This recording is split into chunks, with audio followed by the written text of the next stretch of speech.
welcome to another video on my channel, dsbookie. So today I thought I would talk about writing and like the writing process and what kind of helps me with my writing and all of that. So first I wanted to have a note. If you know me, you know that I have written a novel. I did that for NaNoWriMo back in November of 2015. What NaNoWriMo is, if you don't know, is that you pledge to write at least 50,000 words in 30 days. I did that going over the thing. Actually, I got up to like 71,000 approximately. And here she is, the first draft of my novel, Something Wicked This Way Comes. And the reason I'm making this video is kind of to push me to get back into editing, because I kind of haven't done it enough. I finished like my first round of edits, which were all written edits, but then now I have to type them and all of that. So this is my way of both procrastinating and making myself do this more. So my number one thing in writing is to get my ideas down first. So what I have are like two journals. This is the one that I used first. It's really pretty. I did the little design on it. But basically what I did was I wrote down my initial ideas like on a physical journal so that I could kind of have this with me at all times, just in case I didn't have a computer or anything to like just type it down with. So having this around really helped. It also helped me like map out where I wanted things to go in the story. Just like get it down, make a web design kind of thing.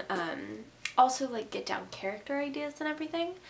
So this was for while I was writing the first draft.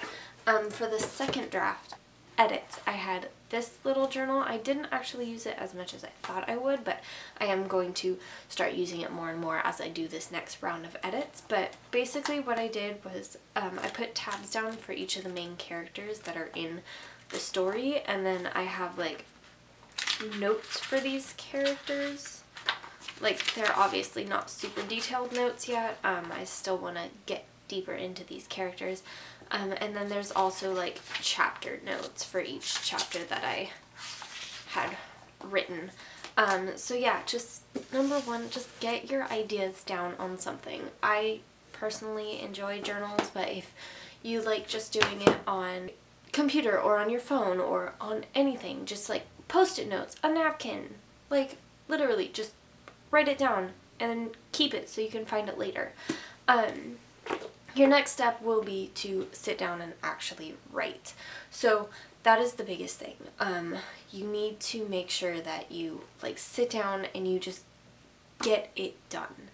I have a couple of books that actually, I didn't read them before I wrote my novel. I kind of just went into it cold turkey. I read this book recently, How to Write a Novel by Nathan Bransford, and it's got some really cool tips on like rules on how to write and how to like get your book out into the world, and then finally how to edit your book, which is what I need to look back on right now, how to properly get edits done.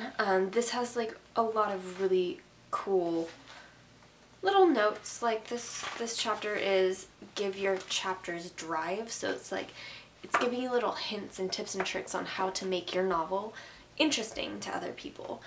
Another novel that I have not finished reading, I'm currently kind of skimming through it, and I will eventually read it fully, but it's Stephen King's On Writing.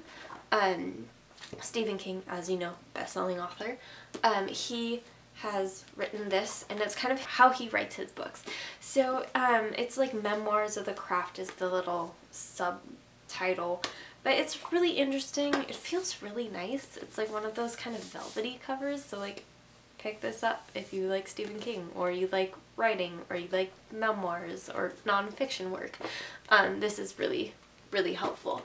Another book that I actually don't have with me right now, but I do highly recommend, is Ron Carlson Writes a Story.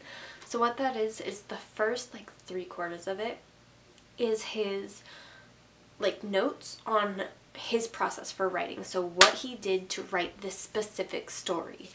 And then the last quarter of the book is the short story that he's talking about in the previous 3 quarters of the book. I thought that was a really cool way to show the readers like what he means by each step that he does. I had to actually read that for one of my creative writing classes here in college, and it really helped me kind of get in the mindset of doing writing, which is really important to do. Another cool thing that I do, not everyone's like this, I have to have lists and organization stuff and all that, but so I am a huge advocate of bullet journals. So it's like basically a planner that you kind of set up yourself, so like daily pages and like lists and things. So what I did is I created an editing schedule. Obviously I have not edited much this year, but here's my editing schedule. So basically I'm tracking like the day that I do it and then the pages that I'm editing in my physical copy. And then on my computer, actually, little sticky note, I have like which page I am on the Google Doc, so that I'll just remember, go directly to that page, go to the page I am in this, and then like get going. Another really good tip for all people is to read.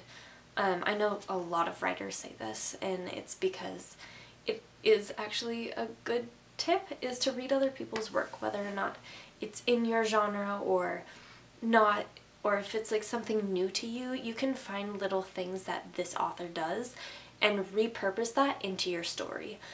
One really cool thing that Nathan Bransford says in here is that you don't have to write a 100% original story. Like every story is gonna borrow things from other like genres or other books. Not every single aspect of your story has to be 100% like nobody's ever done it before. The main story, like your characters, what they do and everything, that should come from you. But like you will draw inspiration from other authors, other books, other stories that you've heard. And finally, one thing that I've found helps me is that I don't always write in my room. That's a big thing that I used to do all the time, but if you find yourself getting stuck in a rut and not knowing what to write, I would highly suggest taking your computer, taking your journal, taking anything you can, and going out, sitting in a public place, and listening to people around you. Whether or not you use anything that you listen to, you can just get ideas on how to kind of make your characters more realistic. You can use speech patterns from people that you see sitting in the cafe next to you drinking coffee, having a conversation. Heck, you can even take that conversation that you hear and write it for your characters. I'm not gonna lie, I've done that. It's fine. It happens. So if you ever see me writing and you're around me, beware. I might be eavesdropping. I'm 100% eavesdropping. Let's be real here. And then, yeah, so basically, if you want to write, write. It's not something that nobody can do. It's something that's universal. If you like writing, then do it.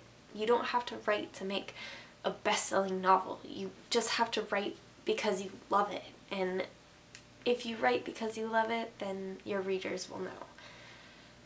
So yeah, I think that does it on my rambling. I might make another video later that I will talk about Something Wicked This Way Comes, my novel, more when I get closer to being finished with it. So thank you guys for all tuning in. I hope you have a great day, and I will see you later. Bye!